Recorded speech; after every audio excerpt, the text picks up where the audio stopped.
Orale, man, there's a lot going on. You know what? I forgot to do one thing right here. A ver. Where's it at?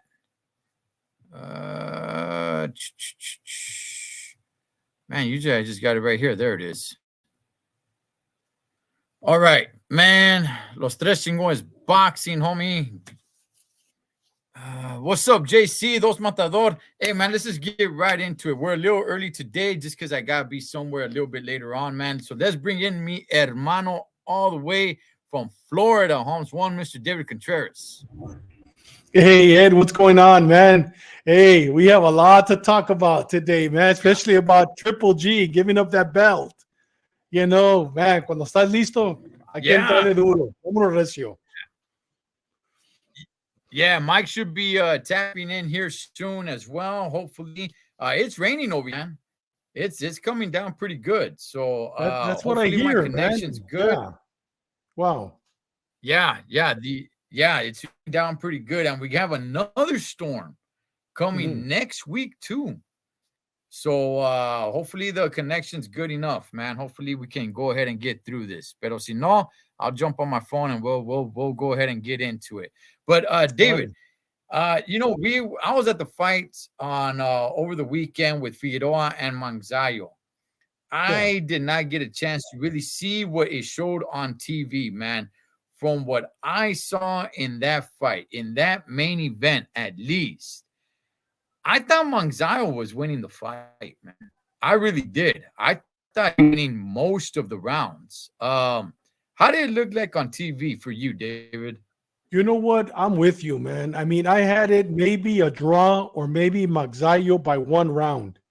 I was surprised when I heard the cards being read by the judges' cards. I was very surprised, and even the announcers were surprised. And I was monitoring Twitter at the same time, and everybody was surprised. Was he robbed? No, I don't think he was robbed. I mean, it could have gone either way, but I don't think that I didn't see the same fight that the judges. I mean, one judge had him winning 2 rounds. The other 2 judges had him winning 3 rounds.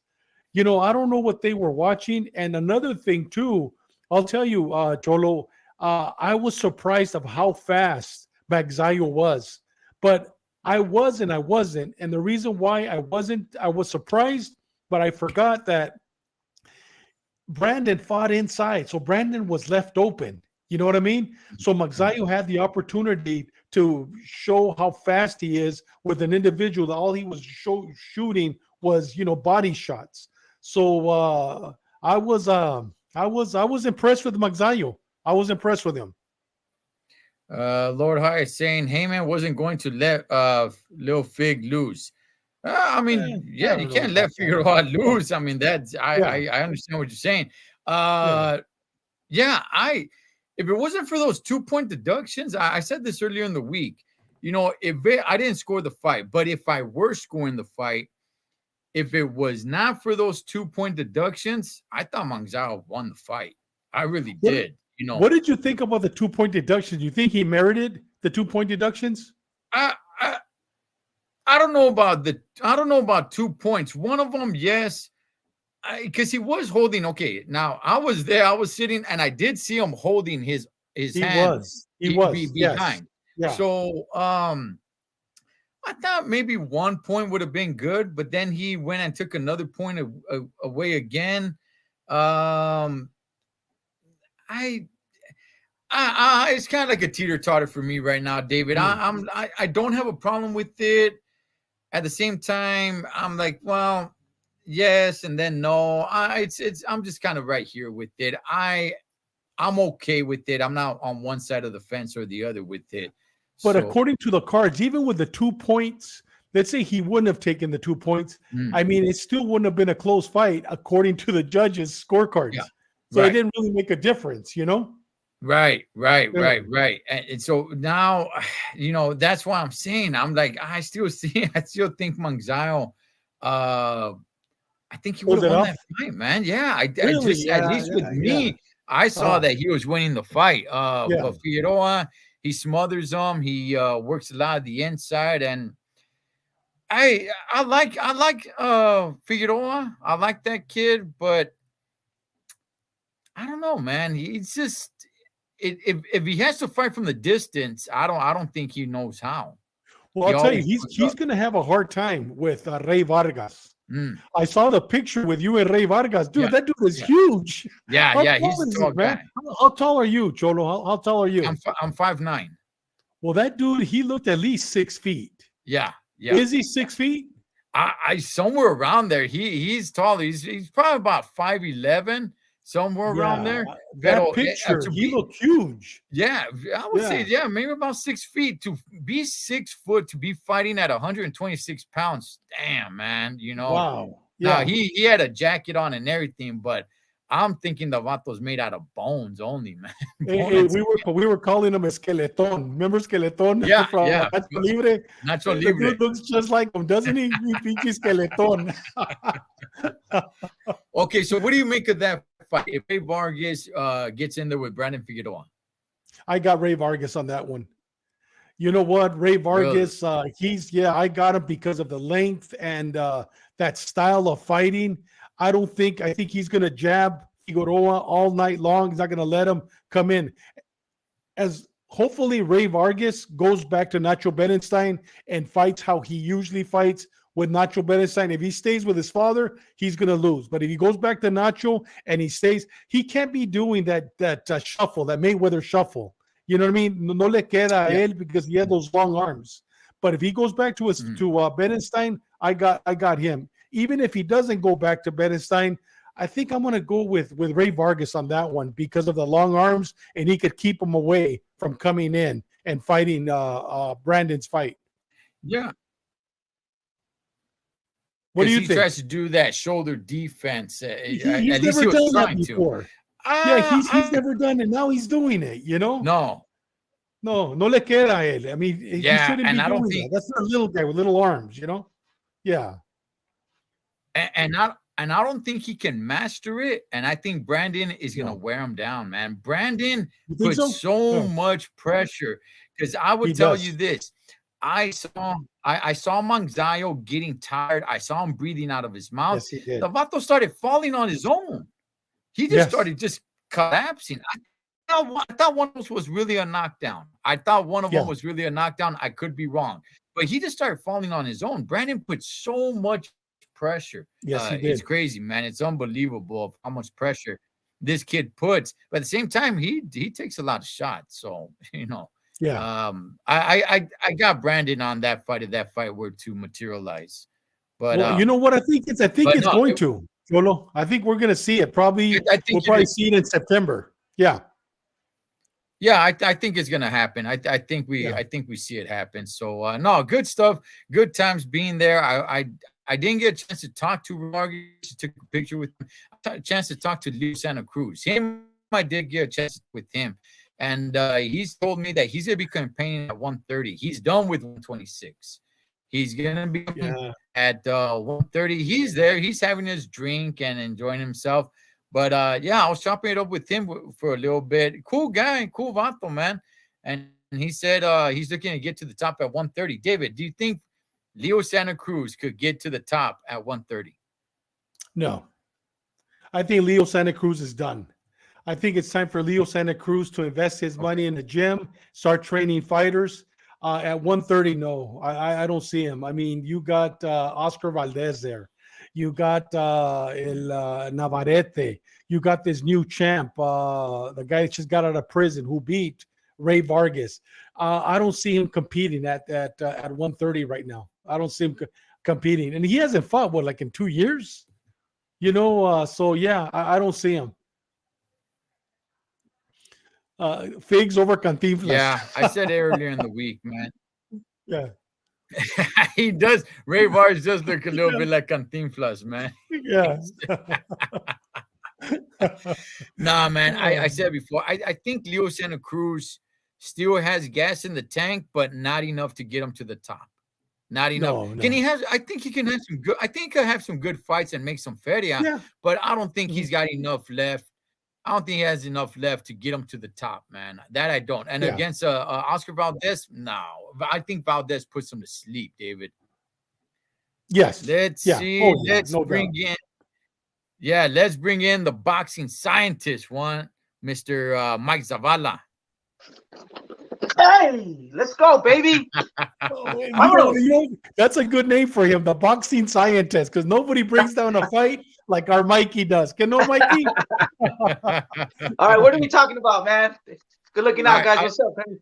Sorry I'm late, man. I got caught up in traffic. It's raining. Oh, man, dude. Hey, real quick before we move on, Mikey, I got a chance to talk to Leo Santa Cruz in person, and he said he's done at 126. He's gonna be campaigning at 130, and he's looking to go all the way to the top at 130. Do you think he stands a chance? Oh man, it's hard. This is a young man's sport. He how old is he? 33, He's I think. 33. I think he's about like 33 or so. 33. He's been knocked out cold by Tank Davis. Been to a lot of wars. Oh man, man, I wish him the best. But statistically, and my historical accounts, he has an uphill battle, and I wish him the best. But I don't think so, man. Sorry about that. I don't think so, man. Yeah. You know what? You know what, Cholo? I see him coming back and fighting Abner Mares at 130, so they could both make their last hurrah party. You know what I mean? I see that happening. Him fighting Abner Mares. Yeah, and that'd be cool. I'd be down for that because Abner Mares is kind of like in the same boat that he's in. Yeah. So that'll be cool, man. And that's always an entertaining fight. So I like that. I dig that, man. But yeah, I think Leo is about like 33, 34 years old. But man, good stuff, man. Now we're definitely gonna get into the Tank and Ryan, man. It was fun to watch. But before we do that, let's talk a little bit about Triple G, man. Triple G is no longer champion at all anymore, man.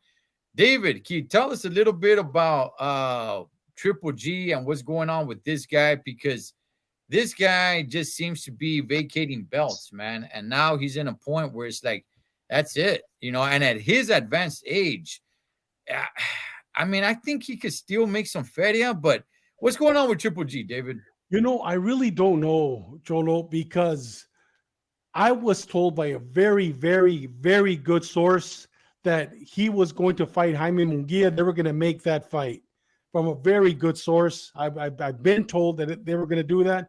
Now, all of a sudden, him giving up the IBF and I think the WBA, I mean, those are two belts that he gave up. Maybe he doesn't want to pay the sanctioning fees. Yep. But now they're saying that he basically gave it up because he doesn't want to fight Lara. Come on, Lara. And then Lara now wants to he took the belt, but now I think he wants to fight one of the Charlos at 155 for just to fight. I mean, if Lara became the champ, don't you think he has to defend that belt at 160? So now I would like to see Lara fight Jaime Munguia. I think it'd be a boring fight, but that's a fight that I would like to see. Mikey, what do you make of Triple G just letting go of all? This isn't the first belt he vacates, man. He's just letting go of all the belts that he has. Yeah, from what I look at, what it seems is like he doesn't like spending money, dude. I heard that he let go of Sanchez, his trainer. Is it Sanchez? Yeah, Sanchez. Yeah, it was because he didn't want to give him that what is it, 10%, or I don't know what the percentage that you give a trainer. He didn't want to give that, and you get those belts, you have to pay the sanctioning fees for those belts. So he probably made it. He thought about it like, I'm fighting Lara. I'm not gonna make a lot of money, and I might look bad or I might lose. So let's get rid of these belts, and he still has a name to make a big fight versus Munguia and any Charlo. You know what I mean? You don't need a belt. Ryan Garcia and Tank Davis have showed us that you don't really need a belt sometimes. You know what I mean? Yeah, I'll say this, man. I think Triple G can still. I think he's still somewhat of a notable name, and I think he does bring money to a fight. However, if he's going to be fighting it as Lara, that's probably not going to be a lot of money as opposed to it being Munguia, which is, I don't know if that's what he wants or not. I don't even know where Triple G stands That's at a big payday, though. the Munguia. Yeah, but Mikey, he's what, 40 years old? I don't know what he's waiting for. I don't know. There's nothing in the plans with him. I don't even know what he's seeking. I don't know what he's going after. I haven't seen him called anybody out or saying this is the fight I want. We all talked about possibly him versus Jaime Munguia, and that's going to be the fight. He came out and says he doesn't want that fight. So what does the guy want? I don't know what he's looking for. I don't know what he's after. I don't know.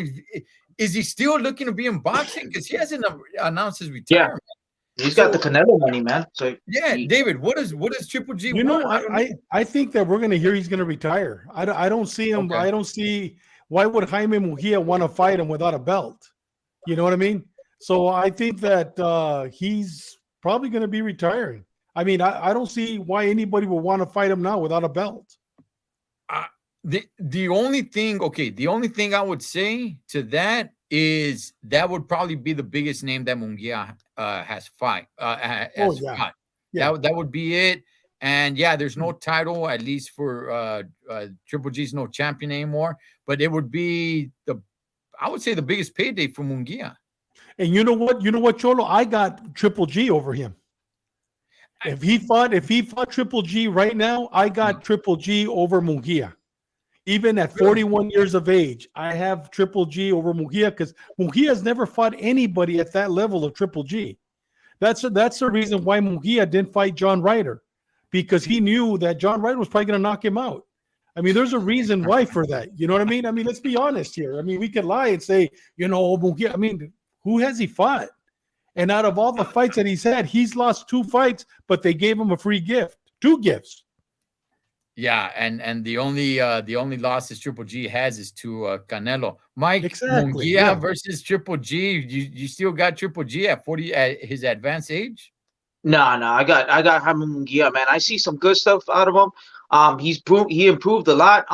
He's still defensive, that torpe, but he's 40. How old is Triple G? 42? 41. 41. Actually, he's not even 41 yet. He's still 40. He's 40, about to hit 41. It's just like, when is enough is enough. I think the if you're gonna be Triple G is right now, man. It's just I think Munguia is too young, too strong, and he hasn't faced nobody like Triple G. But all right, how long are we gonna live off that Triple G reputation? I mean, he didn't look so well versus Canelo, but who looks well versus Canelo? He didn't look too well versus the other fights we've seen him fight. He almost got knocked down to the body versus Lomachenko. I mean, we know his weaknesses to the body. Munguia will touch that body. Munguia has a good stick. Is Munguia elite of the elite? No, but he's good enough to beat Triple G, man. I've seen weaknesses in Triple G, and Triple G's 40, like I said. So I got Munguia on this one. JC's saying, I'm not accepting any slander for Tijuana boxers. Tijuana. Hey, look, okay, I'll tell you guys this, man, when it comes to that, right? Triple G, okay, so Munguia hasn't fought anybody like Triple G, right? Triple G has been in there with some pretty big names, but again, it's been a long time, man. Okay.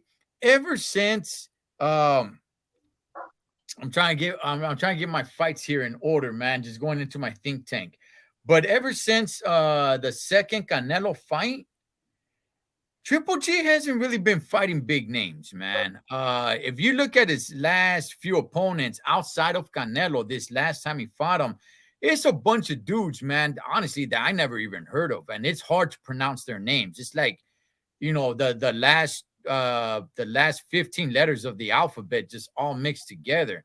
I'm like, I never heard of it. And from where they from? I didn't even know that place existed in the world, So his last few fights, man, have really been against Ryoto Murata. Okay, I will give him that. Out of Japan, I will give him that. But at the same time, Ryoto Murata had not fought like in 2 years. And then he goes in there and fights Canelo. And I just don't want to slander Triple G because it's not that Canelo did anything that exciting either in that fight. But yeah, man, I think Triple G is definitely not what he used to be. I don't think he's this killer like once upon a time he was. And if that fight were to materialize, which I don't think is going to, because Triple G says he doesn't want the fight, I think, you know what? Just say you're retired, man. Just say you're retired.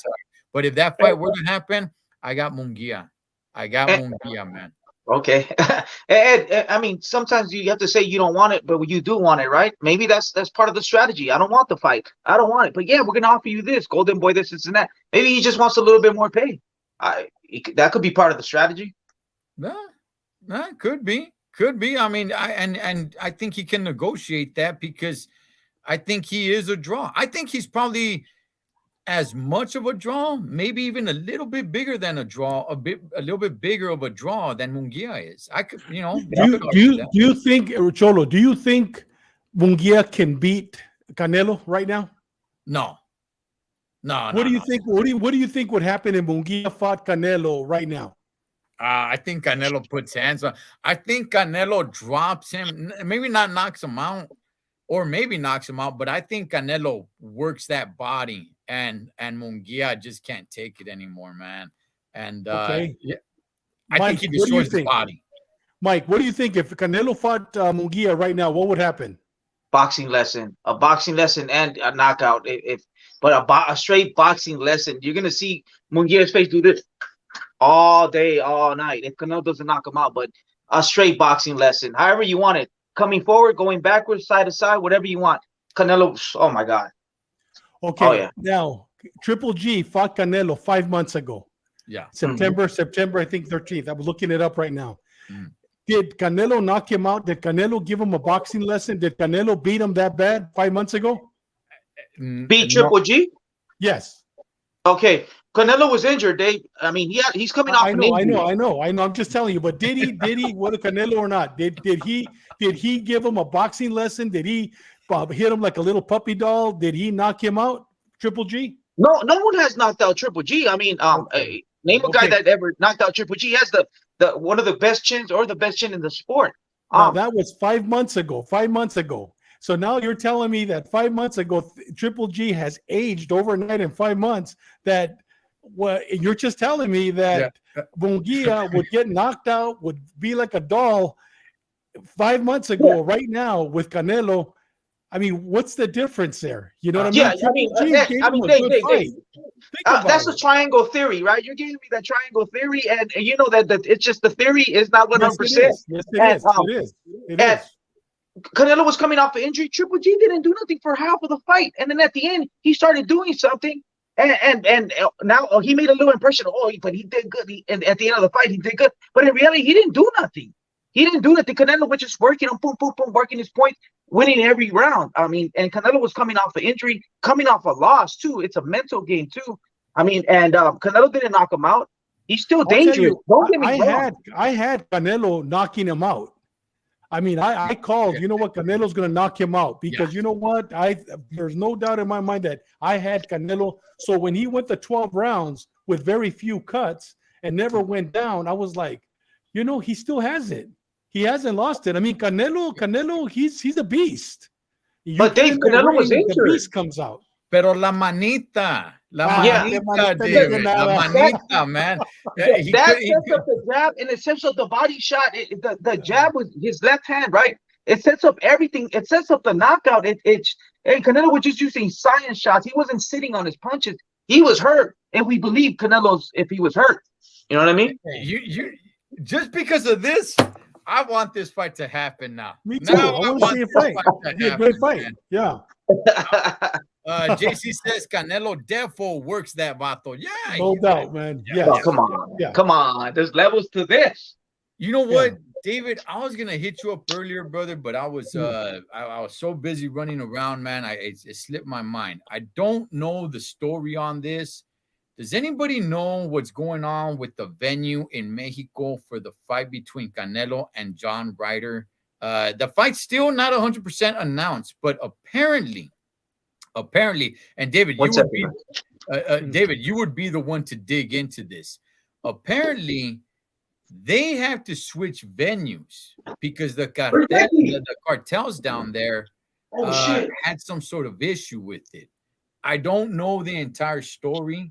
I didn't even have a chance to really look into it, but apparently they were able to find some other venue for whatever reason it is, or the turf, something of that sort. I'm not really sure. Again, I'm not giving anybody any facts here.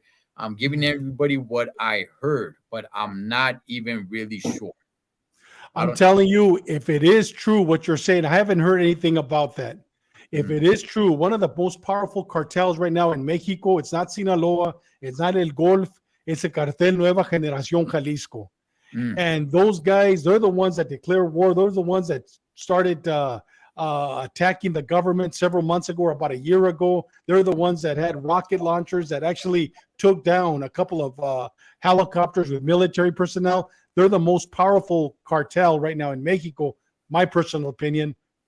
But if they are dictating where they could have the fight, I would tell Matchroom, get the hell out of there. Come fight in America or fight in England. Stay away from Mexico if that's the fact. Because if they're dictating where the fight is going to be, that means that you have to pay a tax to them.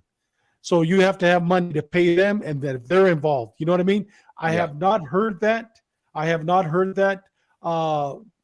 And I don't believe it because I don't think they're that powerful at that level. You know what I mean? But if they are, I would get the hell out of Mexico. Don't even fight there. I would take it to Mexico City. That's a little more controlled. Mexico City, especially right now, than Guadalajara, because that's la planta. That's the plant of Cartel Nueva Generación Jalisco. That's the home ground. Yeah. That's the home ground. Yeah. That's their backyard. And if you guys don't know, David Contreras worked with the cartels in Mexico. What's up, D-Style? Hey, what's up, Big D-Style? Damn, that's shit. Maybe Nelo needs to pay them taxes. What's up, Joaquin? D-Style says cartels killed 2 people. The boss of the cartel apologized, saying the killers acted on their own. Well, David, you would be the one to know, brother. You would be the one to know, man. You've worked with these guys. So, I don't know. I heard a little bit here and there. I didn't have time to really dig into it. And I was going to hit you up earlier. But, man, life got in the way. Of cartel saying killers went rogue. The head of the cartel saying they went rogue. Could be, man. Them vatos, JC says, them vatos going to tell you the fight gonna be, and they gonna get they are tickets. Well, yeah, no doubt. Yeah, man. I want to give a shout out to one Mr. David Martinez. Yes, that's his website right there. Great pen, man. I use it for work. Writes beautifully. The pen, there's nothing wrong with the pen, but the problem is that my writing is ugly. So don't blame the pen. The pen's a beautiful pen. It works great, and we should be getting them on here sometime soon. Guys, let's go ahead and let's move on to the big news, man. We had 2 press conferences with one, Mr. King Ryan Garcia, and Gervonta Tank Davis, one on the East Coast in New York, one in Los Angeles, out here in the Wild Wild West, baby. And there was a difference in both of them. Let's stick. Well, I don't know if you guys got a chance to see both of them. Let's go with the first one because they're back to back. That's a little bit of a tough ride. And it's like, hey, you're having a press conference in New York, and the very next day having one in LA. It's like, damn, man, talk about a little bit of jet lag. But what did you guys make of the press conferences, man? David, I'll start with you. Let's start with Mike because I don't think you're gonna like my answer. If you don't mind, I want to hear what Mike has to say. Go for it, Mike. If you don't mind, yeah. Oh man, I think Ryan Garcia is won the psychological round 1 and round 2. He was making fun of his purse. And then he said, "You wear high heels." I said, "You wear a purse." You're right. And then I'm wearing a purse right now, and he showed the fans. Tank Davis was wearing a purse. And then Tank Davis, when you use physical force, that's when you lose control, right? And Tank Davis was touching him and like, hey, watch out, man. You know what I mean? And Ryan Garcia was rebuttaling everything he said. Sharp. He was sharp. And I feel like Ryan Garcia right now is winning the psychological warfare. The only thing I don't like is with the stipulations, right? According to what I read, I don't know. I'm not 100%. I haven't read the contract. If you guys read it or something, but they're fighting 136 pounds, which is kind of weird because Tank campaigns at 140 and 35, but he's fought at 140 and he's knockout fighters at 140, right? Mario Barrios, if I'm not mistaken. And also there's a stipulation in, that the rehydration stipulation, right? Ryan Garcia can't weigh 10 pounds, can't go over 10 pounds after the weigh-in, right?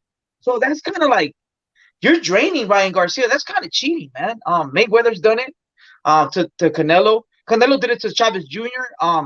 Because Chavez Jr. is not responsible. So, but that I still don't like that. I don't like that. I want to get your take. That's the things that I've seen so far. Okay, all right. I David, you want to go next? Or you want me to go? No, go ahead, brother. Right, I'll go. Okay, so. The first press conference in New York, I thought was a little bit of a dud. Not a lot going on there. Not to mention that Tank Davis was about 2 hours late to that press conference. The guy walks in, man, looking like, damn, dog, but hey, man, you know what? When people start making money, they let their freak flag fly. So, hey, so be it. I'm not gonna start talking about the Vato's wardrobe, man. Ryan Garcia went there looking like one of the greasers, Holmes, from the movie The Outsiders. I'm talking about the one in New York, not in LA, but he went there looking like he was from the T-Birds from the movie Grease, man, hanging out with Danny Zuko and all. It was, from my understanding, it was close to the public. It was nothing but just media there and their teams and all. Once they had the one in LA, it seemed a little bit more vibrant. There was a little bit more action going on, and it really pumped up the fighters. Because then they got in each other's face. There was no final face-off. If anybody saw, man, they had a face-off in the very beginning. They got very close to each other, and they started getting all in, close to each other's face, like you were talking about, Mikey. And at one point, I started getting a little nervous. I was just like, come on, somebody get in there, man. Somebody get in there. I do not want to see somebody get slapped or anything like that. Remember what happened with Caleb Plant with the glasses? He got a little gash or whatever, especially since we're only about 7 weeks away from the fight. I mean, they're really rushing this, man. This is being pushed pretty damn fast. To my understanding, that's it. They're not going on some sort of tour to promote this fight. They're going to use social media. So be it. I think this fight pretty much sells itself, man. But I do want to talk about some of the stipulations, but before we do that, I'll go ahead and pass it to you, David. It worked. I have a lot of respect for Joaquin Zamora. I've never met the gentleman, but when he usually writes something, I mean, it has some substance to it. You know what I mean? All these vatos that watch us, and Paula, all these vatos. But when he writes something, it has substance. And when he wrote that right now, Tank Vizquinray conference convinced me to buy the pay-per-view. So it worked.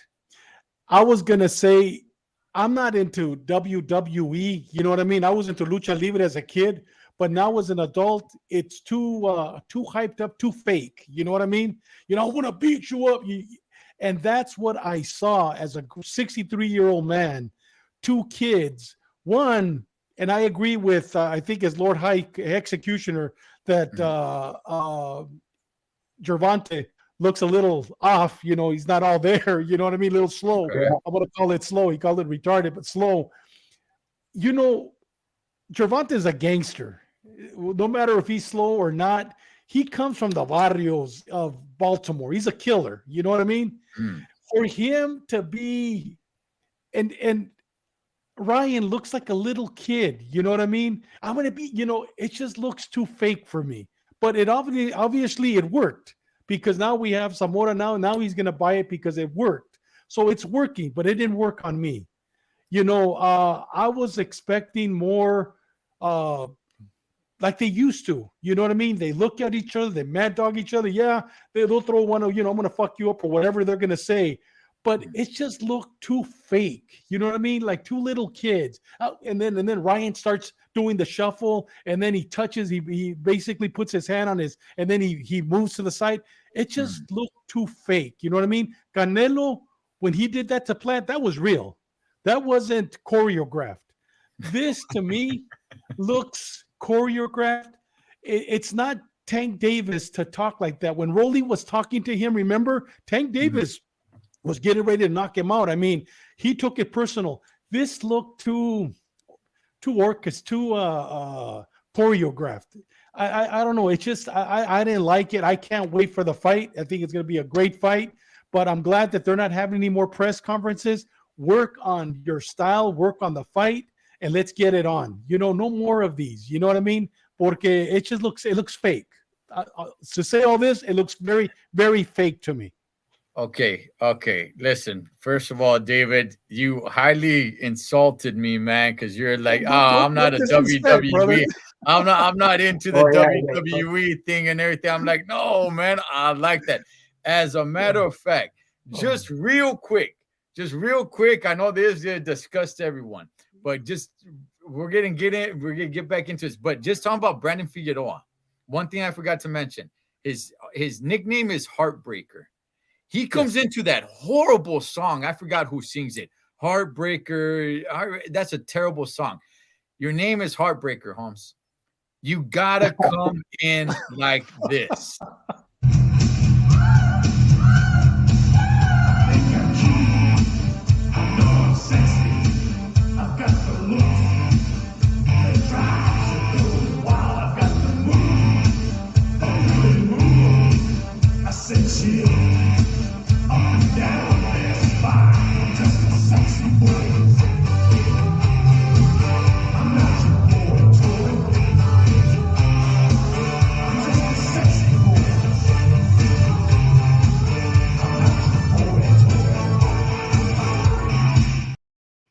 Now that's funny, dude. That is how Brandon Figueroa, make me your manager, Holmes, because that is how you would be coming in. You want to have the name the Heartbreaker, that is how you come in, not with that horrible song, Heartbreaker by I don't know, Cyndi Lauper, Joan Jett, or one of those that sing that song. But anyway, look, let's talk about the stipulations. Okay. People are complaining about the stipulations, right? It's like, okay, man, Tank fought Barrios at 140. Why doesn't he just fight Ryan at 140? Well, Ryan doesn't have a belt up there. Barrios, was some sort of champion. I mean, if you really paper belt. I agree. I'm not gonna, say like he was the champion, but a catch weight 1 pound over, to me, that's not really a catch weight, man. To me, a catch weight should be right somewhere smack in the middle, 1 pound being over, and then the rehydration clause. Okay, the thing is, I keep on hearing a rehydration clause for Ryan. I keep asking and I keep trying to see, is there a rehydration clause for Tank as well? Is it for both fighters, or is it just for Ryan? Can Tank come in at 147 and Ryan only come in at 146? Does anybody know that answer? I think it's probably going to be for both. I mean, Tank coming in at 147, he's going to look like a little midget roly-poly. You know what I mean? He's going to look like a little panzón. I mean, the guy's like 5'3", Yeah. So, but Cholo, I saw an interview with Tank, and I was going to take a video of it so I could send it to you so you could show it. One of the questions they asked him, why the rehydration? And he said that he told, no, not the rehydration, the weight, that he wanted to fight at 135. But Ryan wanted to fight at 140. And when they asked him, why didn't you let him fight at 140? One of the things that he said, he goes, do you know how big he is at 140? He goes, I have a family I need to go to. For him, that slipped out. You know what I mean? I mean, for him to say that, that means that he knows that if he allows him to come in at 160, 155, he's going to be huge, come fight night. So that's probably one of the reasons why he says, come fight night, 146. But, I was talking to somebody that knows Ryan very well. They said that he usually comes in at 150, 4 pounds. That's what he usually comes in. But, so I think Tank really wants that because he fears it. Believe it or not, he does have fear. Yeah, and during the press conference, he said, Ryan asked him, so why'd you do the rehydration clause? He's like, look at your size. Look at your size. And then and Ryan Garcia laughing at him. I'm like, damn, he admitted, dude. He I mean, admitted. I mean, I don't think there's a way not to admit it. You know, you're saying no rehydration clause. At the same time, this fight could have happened before. You know, you didn't have to wait till this guy got bigger because Ryan Garcia is younger than Tank, so he's still growing. You know, he's naturally just going to be a bigger guy. So this fight could have happened before when Ryan was actually at 135. But you know, it's happening now. I'd rather see the fight than not see it at all. Mikey, does this affect Ryan's performance at all? I mean, we have to see. He's a big kid, and he can't make 135. He really has to train, man. We seen Canelo, we seen Cotto when he fought Pacquiao. They couldn't make weight. They can't make weight, and they lost the fight. So a pound or two, that's a lot, man. It's a lot, especially if you're going backwards. It's just, I don't know, man. And we seen the Messiah. He couldn't make weight. We haven't talked about that one. We seen Messiah. He faded out at the end. Yeah. It was a close fight. It was a good fight. And I have a lot of things to talk about if you guys want to talk about that. But yeah, I don't know. I don't know what to think. I'm giving Tank Davis the edge outside of the ring and inside, because in the contract, he's getting his way. He's the A side. He's already winning the fight right now. Yeah. David, does this affect Ryan's performance at all? I don't think so. You know what? He has a damn good coach. I like his coach. Goosen. And what's going to happen is going to happen. You know what I mean? Goosen, I think he's preparing for a little pit bull. And I think he's preparing for that. And I think weight-wise, I don't think it's going to affect him much. No, especially when I heard that he actually comes in at 150, coming in at 146. I don't think it's going to affect him much. No. Okay. I gotta applaud Ryan. Look, once upon a time, I was a fan of Ryan Garcia, and then I fell off once he started with some of his pendejadas and everything. I'm like, because he impressed me with the Luke Campbell fight. He impressed me. I was like, yeah, you know what?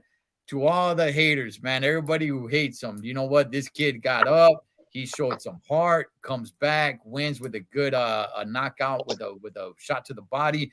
Loved it, man. And then it was right after that, he starts with a lot of, the mensadas, man. And I'm like, I fell off, man. I'm starting to come back around and starting to like the kid again. I'm not 100% back on what he's doing, but he does seem a little bit more mature to me. David, I remember a while back the things you had to say about him. Do you still feel that way about Ryan, or do you think he's maturing? Do you think he's growing up a little bit? I think he's growing up. I think he's maturing. I think he's maturing. Yeah. I think he went through his psychological problems. He confronted them. He's got professional help. I think he's grown up. Yes. He's had to. All right. Mikey, I remember what you've said about Ryan, man. Do you still feel that way about Ryan, or do you think a little bit different about him now? Yeah, I'm a little bit different about him now. He seems he's more focused. We're gonna see. We're gonna see. And like I sound like a broken record, but the Chicano fighters, man, I have a lot of questions. The Panchito Bojados, the Victor Ortizes, the Pitbull, the Chicano fighters, they break my heart, man. I'm not 100% with Ryan. What if he gets hurt? What if we've seen him get hurt, but man, yo soy estilo mexicano. The more paisita you look, the more this guy's a pretty boy. I like him. He's cool, but with all due respect, I'm a Chicano. I'm not. Chicano fighters break my heart, man. I'm puro paisa, man. Puro Mexico. And let's see, prove me wrong. Sorry, hey, man. brother. I mean, did Oscar break your heart? Nah, but that's name some other ones that I could name more Chicanos that broke my heart than they won. Fernando Vargas, he got caught. He never reached the pinnacle. Oscar did, but Victor Ortiz, Panchito Bojado, they were promising. There was a lot of Chicanos that are promising, and you know what I mean. So we'll see. Yeah. My favorite fighter right now is Virgil Ortiz, man. Joaquin is saying, thank you, Mike. People think it's only a few pounds. A few pounds can make a huge difference when you're the one cutting. yeah. Yeah. So I still, it's not like Ryan's been campaigning at 140 for too long. But at the same time, I just see his body just growing. I don't know how much of effect it's gonna really have on him. I'm excited that this fight's happening. You know, I am. I'm going out to Vegas, which is one more thing I want to touch on this thing, man. Did you guys see the prices for this fight? They have priced every real true boxing fan out of this fight. When these tickets went on sale, I believe the cheapest. Bobby Garcia, we've had him on here before. He hit me up. I believe it was Monday night. He hits me up. He's all like, "Hey, it's a done deal at the T-Mobile Arena, April 22nd. They got the venue because till then they had not had a venue set. Yes, they said Vegas and they said April 22nd, but they did not have a venue." Bobby hits me up that night. He says it's at the T-Mobile Arena. Tickets are going for 600 nosebleeds. I'm like, 600. Come to find out, the tickets were actually even more than that. They were about 800 for the nosebleeds, and I'm not even sure if you can find those tickets now. They said that it sold out in 5 minutes. Is that true? I don't know if it's sold out, but Mhm. the nosebleeds were about $800. They have overpriced this fight, man, for any real true boxing fan. This right here does kind of ruffle my feathers, man, because it is the real true boxing fans that build these fights, that, you know, get together and demand these fights to happen, that put the pressure. The casual boxing fans, they're not really putting pressure like that, man. It's the actual hardcore boxing fans like us and so many others that really make these fights happen. And then when it's time to say, "All right, orale, homie, we're making it happen," boom, price is out. And not only that, this is going to be pay-per-view. Okay, let's wait to see how much they're going to charge for this pay-per-view. I bet they're looking at $100 a buy. Oh yeah, they are overpricing this, and it's really just screwing over the real boxing fans, man. What do you think, David, about the prices of the tickets? You know what? I wish they would have had it at Allegiance. Is that what it's called? Stadium? Yeah, Allegiance Stadium. I wish they would have had it there, porque if they would have had it there, they would have had to drop the prices. I don't think they would have filled up that Allegiance Stadium. What do they hold? 62,000, something like that, or 50, whatever. I don't think, but I think it would have given the fans, you know, the normal fans, whatever normal is, an opportunity to go. I just hope the undercard is good. The original undercard where they had Boots Ennis fighting, they had somebody else, another great champion fighting. That was great. It'd be terrible if the undercard is terrible and they are charging $100. I mean, it'd be terrible, but there's nothing we could do about it.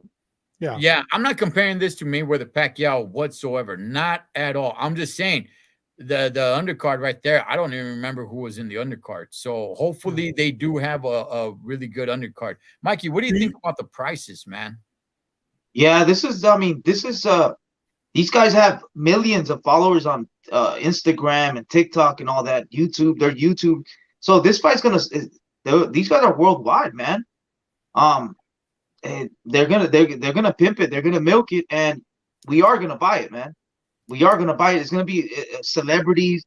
Oh man, it's a big deal, man. This is a big deal, and they are gonna sell. Trust me, it's gonna be $100. Yeah, I believe it is too, man. If you're selling that much, if the nosebleeds are that much at the gate, chale, man, I really don't think they're selling it for $75 on pay-per-view. They're gonna try to gouge, and it's a shame, man. It's a shame that they do this because all it really hurts is the real boxing fans. And I like what JC says right here.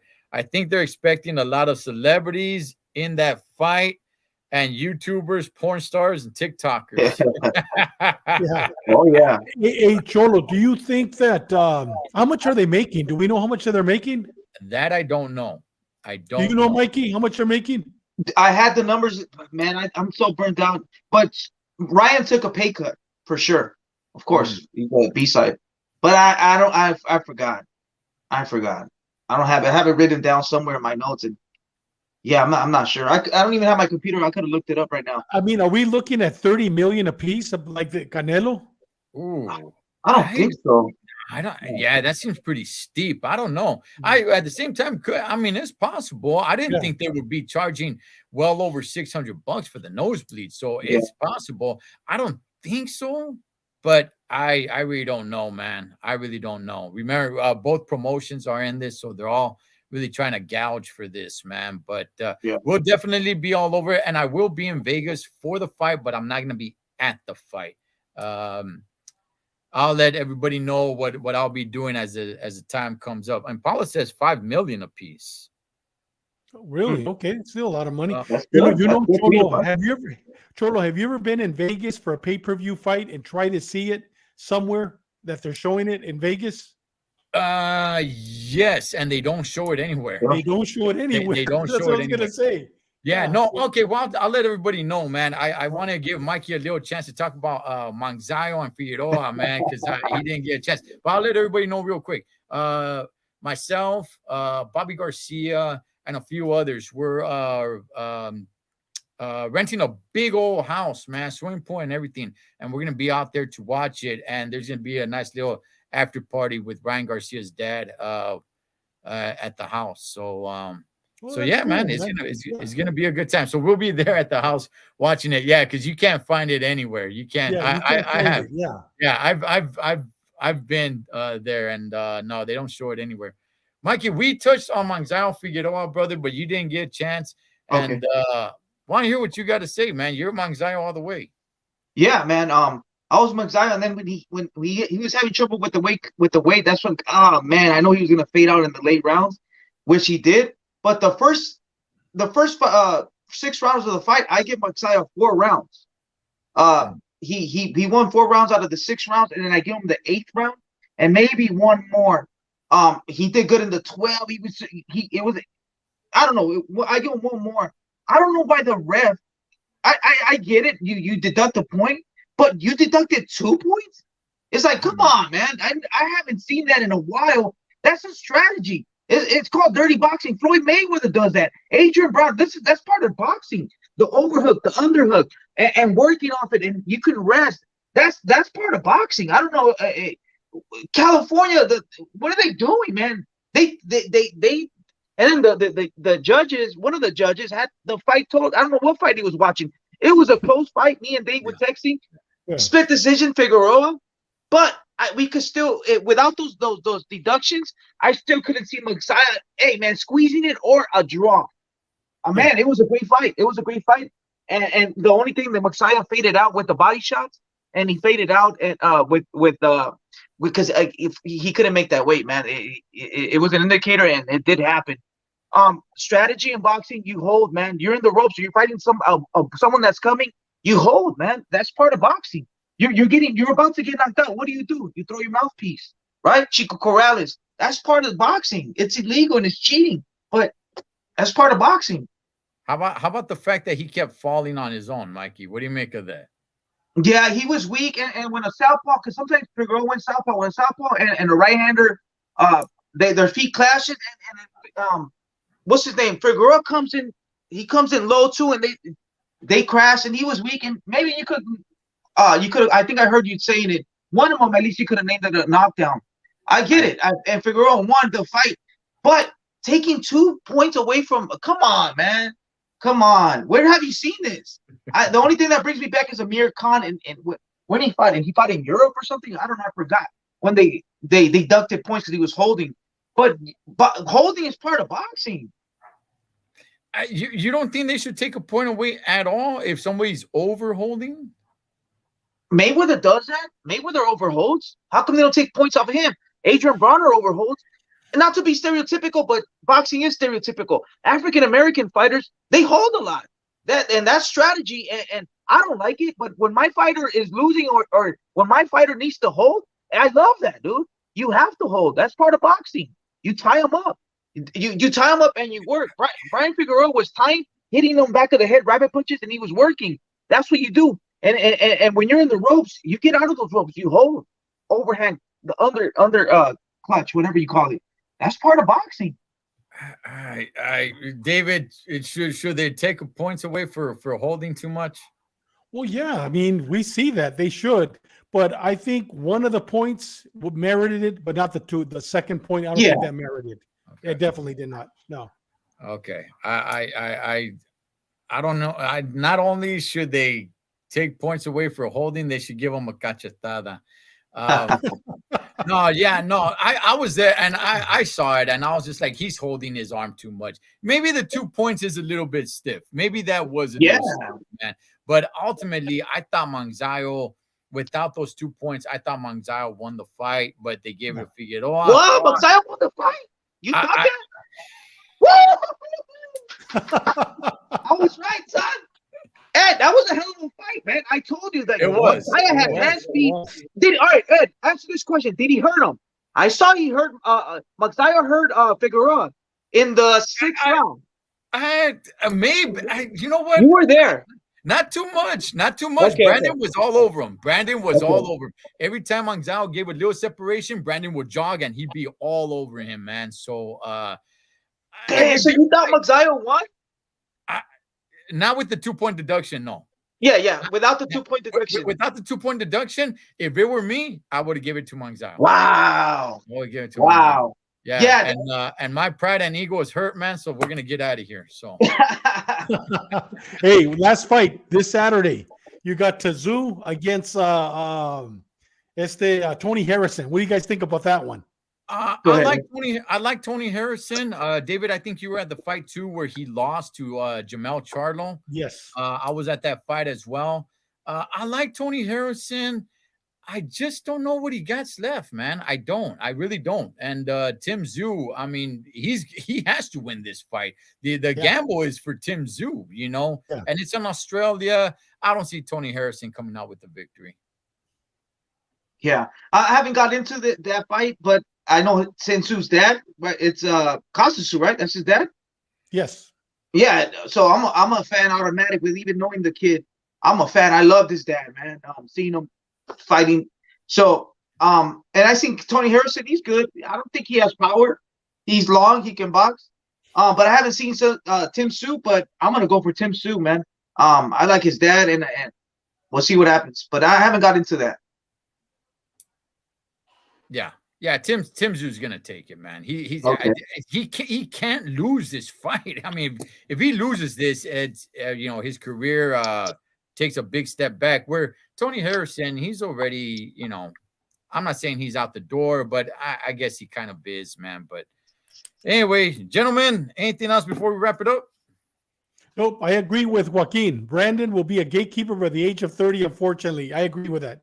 He takes too many punches. He takes way too many punches. It's exciting to see now, but he takes way too much punishment. All right, Chingones and Chingonas. That is one Mr. David Contreras. That is one Mr. Mike Zavala from Mike Angelino Sports. David, they could catch you on the Gray Line, right? Yes, the Gray Line next Tuesday, 6:00. We're going to have a guest speaker, an old prison gang investigator. It's going to be a great show. And don't forget our Wednesday night show. You're going to start being on our Wednesday night show, Spanish show. So if you know anybody that speaks Spanish, that doesn't speak English, have them watch Los Tres Chingones in Espanol Wednesdays at 7 p.m. Oh, yeah, man. You guys enjoy the fights this weekend. Whatever you guys do this weekend, be safe doing it. So we come back and do it again to the next round. Catch you guys later. Catch you guys there.